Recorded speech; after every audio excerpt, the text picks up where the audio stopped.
Bismillahirrahmanirrahim. Ada lagi yang menanyakan tentang hukum kontradiksi ini, tentang kemungkinan dan kepastian.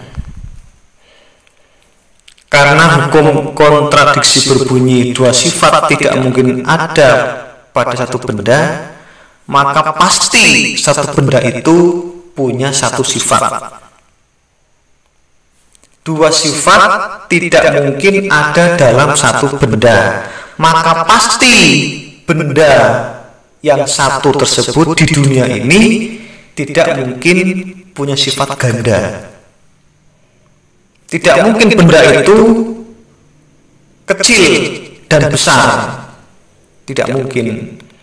Oleh karena itu, maka segala yang ada di alam semesta ini, benda itu adalah benda itu. Jadi semua terbatas. Ketika semua terbatas, maka sebuah benda di alam semesta ini juga memiliki sifat-sifat pasti yang melekat pada benda tersebut. Jadi seandainya ada suatu keadaan yang tidak lumrah di dunia ini melekat pada sebuah benda, maka identitas benda tersebut tidak akan berubah, tetap benda itu, tetap benda itu. Jadi misalkan emas itu kan tetap sama, itu emas yang 4 karat, yang 10 karat, yang beda kan sifatnya kan. Yang 6 karat, kemudian ada yang untuk perhiasan itu beberapa karat terus dicampur dengan macam itu, tetap sama emas namanya. Begitu juga apel besar, kecil, kemudian apel itu enak, nggak enak, apel itu hijau, kuning, merah, itu sama apel gitu loh maksudnya. Jadi dipastikan bahwa sebuah benda itu pasti benda tersebut dengan sifat yang mungkin berbeda, tetap sama bendanya itu, apel itu loh. Jadi pisang itu kan ada macam-macam itu. Satu nama pisang itu juga macam-macam. Ada yang pisang hijau itu ada hijau sekali bentuknya, ada yang pendek dan panjang, itu juga tetap pisang namanya. Oleh karena itu, maka ini kita pahamkan, kita kuatkan pemahaman logika kita pada waktu kisah terjadinya, misalkan terjadinya kisah sejarah Nabiullah Isa alaihissalam. Maka ketika Nabi Isa alaihissalam ke dunia, ya Nabi Isa beliau itu, meskipun sifatnya mungkin berbeda, tetap Nabi Isa. Kenapa? Secara fisik dia itu realitanya adalah seorang manusia, maka dia tidak mungkin bukan manusia, walaupun mungkin sifat-sifatnya itu tidak lumrah seperti manusia biasa. Tapi tetap kita itu secara logika dengan hukum kontradiksi ini, dia itu manusia. Karena apa? Kalau sifat itu diakui, maka akan menjadi pemahaman yang tadi itu logika yang sesat.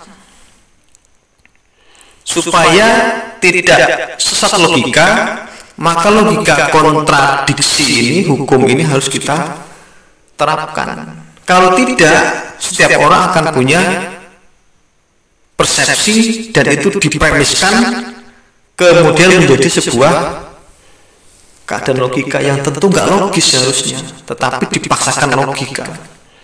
Sesuatu yang tidak logis dipaksakan logis, itulah namanya sesat pikir, sesat logika. Jadi dipaksa-paksa agar kita mengakui sebuah benda itu adalah benda itu, meskipun ternyata sifatnya berbeda. Apalagi namanya kalau bukan apel, bentuknya apel, cuma kan beda warna, beda bentuk, besar kecilnya, beda size, beda volume ya. Mungkin juga beda masanya, beda bobotnya, tapi kan tetap bentuknya apel itu. Maka itu tetap apel, walaupun apel itu ada apel besar dan ada apel kecil, ada apel hijau, apel kuning, sama apel. Itulah namanya logika yang betul. Nah, kalau dibuat sebuah wujud beda padahal itu sama, dikarenakan sifatnya beda, yo akan nanti bingung orang itu. Apel hijau warnanya apel hijau dengan apel merah dibedakan namanya. Ini apel yang merah namanya ini, hijau namanya ini, padahal sama apel tapi dikasih namanya beda. Ini akan menimbulkan sak pikir akhirnya. Seperti ayam segar, dijual ayam segar. Ayam kok segar? Padahal kan sudah nggak segar ayam itu. Dijual daging ayam segar. Kok segar? Sudah mati segar, kan tidak masuk akal ya. Sifatnya segar, tapi tetap dia itu kan mati, ayam mati. Oleh karena itu tetap mestinya namanya bukan ayam segar, ayam saja. Ya ini namanya sesat logika. Ya secara kita manusiawi nggak akan muncul permasalahan mungkin, tapi secara pandangan nilai kita itu sesat logika yang sesat. Kalau nampak dalam pandangan mata manusia itu terbatas, ya apapun di dunia ini terbatas, memang tidak ada yang tidak terbatas. Sebab kalau di dunia ini muncul yang mutlak, kan mustahil dia. Kalau yang mutlak muncul di dunia yang terbatas ini, yang terbatas ini akan musnah karena dihimpit, ditekan, dihancurkan oleh yang mutlak. Jadi yang mutlak itu tidak akan nampak di dunia ini, dipastikan. Yang nampak di dunia adalah yang terbatas, dengan mungkin sifat-sifat yang sedikit luar biasa begitu. Juga Nabi Isa pun kan sifatnya terbatas dia.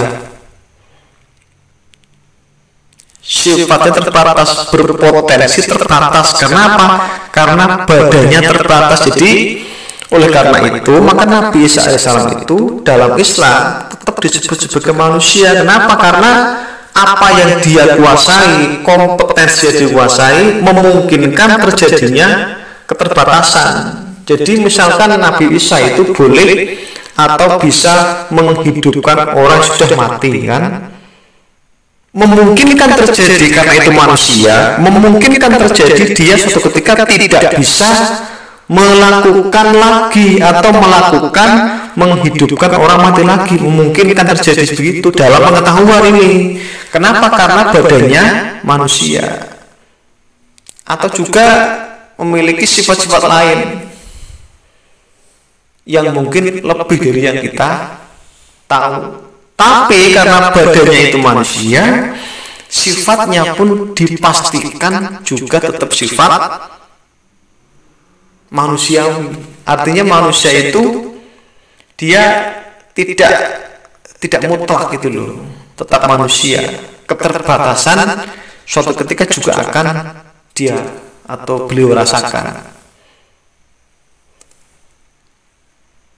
Sejarah memang mencatat bahwa meskipun beliau itu punya kelebihan, tapi kan dia hanya tetap harus berhadapan dengan kekuatan manusia lain, yaitu kerajaan Rom ya, Romawi ya, ketika itu juga akhirnya dikejar-kejar. Artinya apa? Menunjukkan bahwa beliau itu terbatas, manusia itu loh. Maka dia tidak bisa mengubah para pengejar itu menjadi orang yang justru mengikuti dia. Kalau Nabi Isa itu bukan manusia, tentu semua orang akan suka ke dia, suka dan menjadi pengikut. Nyatanya waktu itu banyak yang tidak suka. Berarti Nabi Isa tidak bisa mengubah hati para raja ketika itu, tidak bisa mengubah orang-orang yang berkontradiksi dengan dia di saat itu. Artinya apa? Nabi Isa itu sah sebagai yang terbatas, bukan yang tidak terbatas. Saya ulangi lagi bahwa Nabi Isa alaihissalam itu adalah pribadi yang terbatas, bukan pribadi yang tidak terbatas.